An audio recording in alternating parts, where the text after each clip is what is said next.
Hi hello ನಮಸ್ಕಾರ. ನಾನು ನಿಮ್ಮ ಪ್ರೀತಿಯ ಸೌಮ್ಯ ಅಜ್ಜಿ. ಯಾರೆಲ್ಲ ನನ್ನ ಚಾನೆಲ್‌ನ ಸಬ್ಸ್ಕ್ರೈಬ್ ಮಾಡಿಲ್ಲ ಪ್ಲೀಸ್ ಸಬ್ಸ್ಕ್ರೈಬ್ ಮಾಡ್ಕೊಳ್ಳಿ.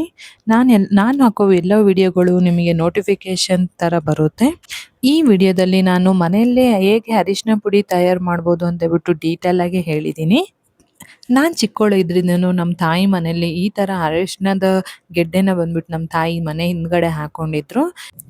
ಇದರಿಂದ ನಾವು ಅವಾಗೇನೆ ಅರಿಶಿನ ಪುಡಿ ಎಲ್ಲ ಮಾಡ್ಕೊಳ್ತಾ ಇರ್ಲಿಲ್ಲ. ಅದರಿಂದ ಎಲೆ ಬರ್ತಾ ಇತ್ತು. ಆ ಎಲೆಯಿಂದ ಅರಿಶಿನದ ಕಡುಬು ಅಂತೇಳಿ ಮಾಡ್ಕೊಳ್ತಾ ಇದ್ವಿ. ಈ ಅರಿಶಿಣದ ಕಡುಬನ್ನ ತುಳು ಭಾಷೆನಲ್ಲಿ ಗಟ್ಟಿ ಅಂತ ಹೇಳ್ತೀವಿ. ಈ ಗಟ್ಟಿ ಅಂದ್ರೆ ನನಗೆ ತುಂಬಾ ಅಂದ್ರೆ ತುಂಬಾ ಇಷ್ಟ. ಈ ಅರಿಶಿನ ಎಲೆ ಕಡುಬು ಮಾಡೋದ್ರಿಂದ ತುಂಬಾ ಅಂದ್ರೆ ತುಂಬಾ ಟೇಸ್ಟಿಯಾಗಿರುತ್ತೆ. ಆ ಸ್ಮೆಲ್ಲೇ ಒಂಥರ ಚೆನ್ನಾಗಿರುತ್ತೆ. ಕರೆಕ್ಟಾಗಿ ಜೂನ್, ಜುಲೈ, ಆಗಸ್ಟ್ ಟೈಮಲ್ಲೆಲ್ಲ ಚೆನ್ನಾಗಿ ಮಳೆ ಬಂದ್ಬಿಟ್ಟು ಆ ಎಲೆಗಳೆಲ್ಲ ಚೆನ್ನಾಗಿ ಬಂದಿರುತ್ತೆ. ಆ ಟೈಮಲ್ಲಿ ಈ ಎಲೆದ್ ಗಟ್ಟಿನ ಜಾಸ್ತಿ ಮಾಡ್ತಾರೆ ನಮ್ಮೂರ್ ಸೈಡಲ್ಲಿ. ಇನ್ನು ಗೌರಿ ಗಣೇಶ ಹಬ್ಬಕ್ಕೂ ಕೂಡ ಈ ಅರಿಶಿನ ಎಲೆ ಕಡುಬುನ ಮಾಡೇ ಮಾಡ್ತಾರೆ ಎಲ್ಲರೂ ಕೂಡ. ಈ ಅರಿಶಿನ ಎಲೆ ಕಡುಬಿನ ರೆಸಿಪಿನ ನಾನೊಂದ್ಸಲಿ ವಿಡಿಯೋ ಮಾಡಿ ಹಾಕ್ತೀನಿ. ಯಾರಿಗೆಲ್ಲ ಗೊತ್ತಿಲ್ಲ ಈ ಎಲೆ ಕಡುಬುನ ಹೇಗೆ ಮಾಡೋದು ಅಂತ ಹೇಳ್ಬಿಟ್ಟು ಪ್ಲೀಸ್ ನೋಡಿ. ಮಳೆಗಾಲದಲ್ಲಿ ಚೆನ್ನಾಗಿ ಬಂದಿರೋ ಈ ಎಲೆಗಳು ಜನವರಿ ಟೈಮಲ್ಲೆಲ್ಲ ಒಣಗೋಗಿರುತ್ತೆ. ಅದ್ರ ಮೇಲೆ ಈ ಗೆಡ್ಡೆಗಳನ್ನ ತೆಗೆದ್ಬಿಟ್ಟು ಅರಿಶಿನ ಪುಡಿ ಮಾಡ್ಕೊಳ್ಬೋದು. ಈ ಅರಿಶಿನದ ಯೂಸಸ್‌ನ ನಾನೀಗ ಹೇಳ್ತಾ ಹೋಗ್ತೀನಿ. ಈ ಅರಿಶಿನನ ಮೇಯ್ನ್ ಆಗಿ ನಾವು ಯಾವ್ದ್ಯಾವ್ದಕ್ಕೆ ಯೂಸ್ ಮಾಡ್ತೀವಿ ಅಂದ್ರೆ ಅಡಿಗೆಗೆ ಯೂಸ್ ಮಾಡ್ತೀವಿ. ಇದರಿಂದ ಅಡಿಗೆ ಕಲರ್ ಮತ್ತೆ ರುಚಿ ಕೊಡುತ್ತೆ. ಮತ್ತೆ ಹೆಲ್ತ್ ಬೆನಿಫಿಟ್ ಕೂಡ ತುಂಬಾನೇ ಇರುತ್ತೆ. ಈ ಅರಿಶಿನ ಹಾಲು ಮತ್ತೆ ಅರಿಶಿನ ನೀರು ಕುಡಿಯೋದ್ರಿಂದ ಶೀತ, ಕೆಮ್ಮು, ಗಂಟ್ಲು ನೋವು ಕಡಿಮೆ ಆಗುತ್ತೆ. ಇದು ದೇಹದಲ್ಲಿನ ಉರಿಯೂತ ಅಂದ್ರೆ ಏನಾದ್ರೂ ಇದ್ರೆ ಅದನ್ನ ಕಡಿಮೆ ಮಾಡಲು ಸಹಾಯ ಮಾಡುತ್ತೆ. ಮತ್ತೆ ಅರಿಶಿನನ ಮುಖಕ್ಕೆ ಹಚ್ಚೋದ್ರಿಂದ ಮೊಡವೆ ಮತ್ತೆ ಮುಖದಲ್ಲಿರುವ ಕಪ್ಪು ಕಲೆಗಳನ್ನೆಲ್ಲ ಕಡಿಮೆ ಮಾಡಿ ಸ್ಕಿನ್‌ನ ಗ್ಲೋ ಮಾಡುತ್ತೆ. ಮತ್ತೆ ಇದು ಸ್ಕಿನ್ ಇನ್ಫೆಕ್ಷನ್ ಕೂಡ ಕಡಿಮೆ ಮಾಡುತ್ತೆ. ಅರಿಶಿನ ಡೈಜೆಷನ್‌ಗೆ ತುಂಬಾ ಅಂದ್ರೆ ತುಂಬಾ ಒಳ್ಳೆಯದು. ಹೊಟ್ಟೆ ನೋವು ಮತ್ತೆ ಕೀಲು ನೋವು ಮತ್ತೆ ಏನಾದ್ರೂ ಇದ್ರೆ ಕಡಿಮೆ ಆಗಲು ಹೆಲ್ಪ್ ಮಾಡುತ್ತೆ. ಅರಿಶಿನ ಆಂಟಿಸೆಪ್ಟಿಕ್ ಗುಣ ಇರೋದ್ರಿಂದ ಗಾಯಗಳಿಗೆಲ್ಲ ಬೇಗ ಹಚ್ಚಿದ್ರೆ ಒಣಗೋಗ್ಬಿಡುತ್ತೆ.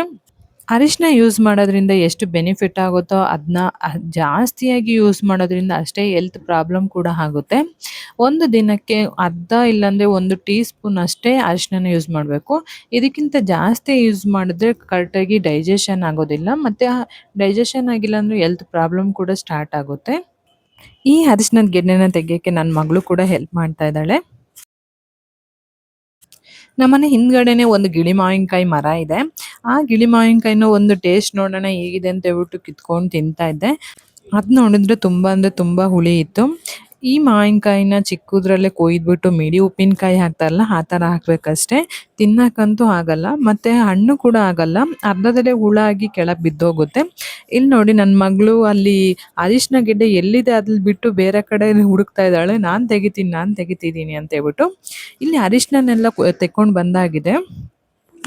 ಈ ಅರಿಶಿನನ ಕ್ಲೀನಾಗಿ ಇಲ್ಲಿ ವಾಶ್ ಮಾಡ್ಕೊಳ್ತಾ ಇದ್ದೀನಿ. ಇದ್ರಲ್ಲಿ ತುಂಬಾ ಮಣ್ಣಿರುತ್ತೆ ಮತ್ತೆ ಅದ್ರದ್ದು ಸಣ್ಣ ಸಣ್ಣ ಬೇರ್ ಕೂಡ ಇರುತ್ತೆ. ಅದನ್ನೆಲ್ಲ ಇಲ್ಲಿ ಕಿತ್ಕೊಂಡು ಕ್ಲೀನ್ ಮಾಡ್ಕೊಳ್ತಾ ಇದ್ದೀನಿ.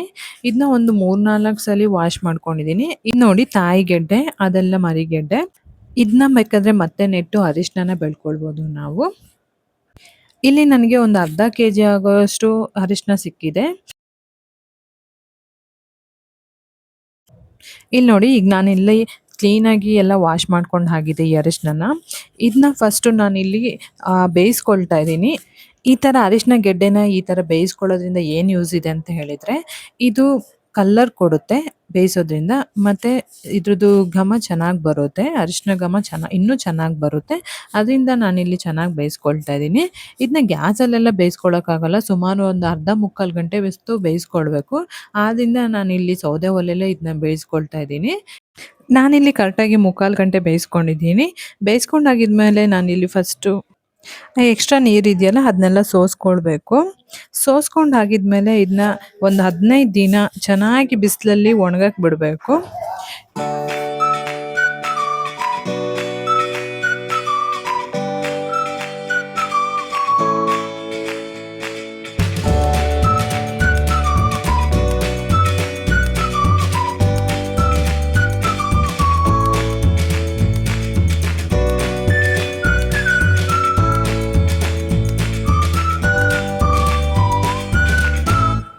ನೀರು ಸೋಸೆ ಆದಮೇಲೆ ಅದನ್ನ ಚಿಕ್ಕದಾಗಿ ಪೀಸ್ ಮಾಡಿಕೊಂಡು ಇಲ್ಲಿ 15 ದಿನ ಚೆನ್ನಾಗಿ ಒಣಗಿಸ್ಕೊಂಡಿದ್ದೀನಿ. ಇಲ್ಲಿ ನಾನು ಸ್ವಲ್ಪ ಅರಿಶಿನ ಪುಡಿ ಮಾಡ್ತಾ ಇರೋದ್ರಿಂದ ಮನೆಯಲ್ಲೇ ಇದನ್ನ ರುಬ್ಕೊಳ್ತಾ ಇದ್ದೀನಿ. ಚಿಕ್ಕ ಜಾರಿಗೆ ಹಾಕೊಂಡು ರುಬ್ಕೊಂಡಿದ್ದೀನಿ. ಇಲ್ಲಿ ನೋಡಿ ಈ ತರ ಪೌಡ್ರ್ ಮಾಡ್ಕೊಂಡಿದ್ದೀನಿ. ರುಬ್ಕೊಂಡಿರೋ ಪೌಡ್ರನ್ನ ನಾನು ಇಲ್ಲಿ ಟೀ ಸೋಸೋದಿರುತ್ತಲ್ಲ ಅದರಲ್ಲಿ ಜರಡಿಸ್ಕೊಂಡು ಪೌಡ್ರನ್ನ ತೆಗಿತಾ ಇದ್ದೀನಿ. ನೀವು ಜಾಸ್ತಿ ಇದ್ರೆ ಬಟ್ಟೆಯಲ್ಲಿ ಕೂಡ ಮಾಡ್ಬೋದು. ಇಲ್ಲಾಂದ್ರೆ ದೊಡ್ಡ ದೊಡ್ಡ ಜರಡಿ ಬರುತ್ತಲ್ಲ ಅದ್ರಲ್ಲಿ ಕೂಡ ಮಾಡ್ಕೊಬೋದು. ನಾನಿಲ್ಲಿ ಸ್ವಲ್ಪ ಕ್ವಾಂಟಿಟಿ ಇರೋದ್ರಿಂದ ಇದರಲ್ಲೇ ಮಾಡ್ತಾ ಇದ್ದೀನಿ. ಅರ್ಧ ಕೆಜಿ ಶುಂಠಿ ಗೆಡ್ಡೆಯಿಂದ ಒಂದು 100 ಗ್ರಾಮ್ ಅಷ್ಟು ಅರಿಶಿನ ಪುಡಿ ಇಲ್ಲಿ ನಾನು ಮಾಡ್ಕೊಂಡಿದ್ದೀನಿ. ನೀವು ಕೂಡ ಒಂದು ಅರಿಶಿಣನ ಮನೆಯಲ್ಲೇ ಬೆಳ್ಕೊಂಡು ಇದು ಜಾಗ ಇಲ್ಲಾಂದ್ರೆ ಒಂದು ಪಾಟಲ್ಲಿ ಬೆಳೆಸ್ಕೊಂಡು ಮನೆಯಲ್ಲೇ ಯಾವುದೇ ಕೆಮಿಕಲ್ಸ್ ಇಲ್ದನೆ 100% ನ್ಯಾಚುರಲ್ ಆಗಿ ಆರ್ಗ್ಯಾನಿಕ್ ಆಗಿ ನೀವು ಮನೆಯಲ್ಲೇ ಇದನ್ನ ತಯಾರು ಮಾಡಿಕೊಂಡು ಯೂಸ್ ಮಾಡ್ಕೊಳ್ಬೋದು. ಈ ವಿಡಿಯೋ ನಿಮಗೆ ಯೂಸ್ಫುಲ್ ಆಗಿದ್ರೆ ಲೈಕ್ ಮಾಡಿ ಮತ್ತು ನನ್ನ ಚಾನಲ್ನ ಸಬ್ಸ್ಕ್ರೈಬ್ ಮಾಡೋದನ್ನ ಮರಿಬೇಡಿ. Thank you all.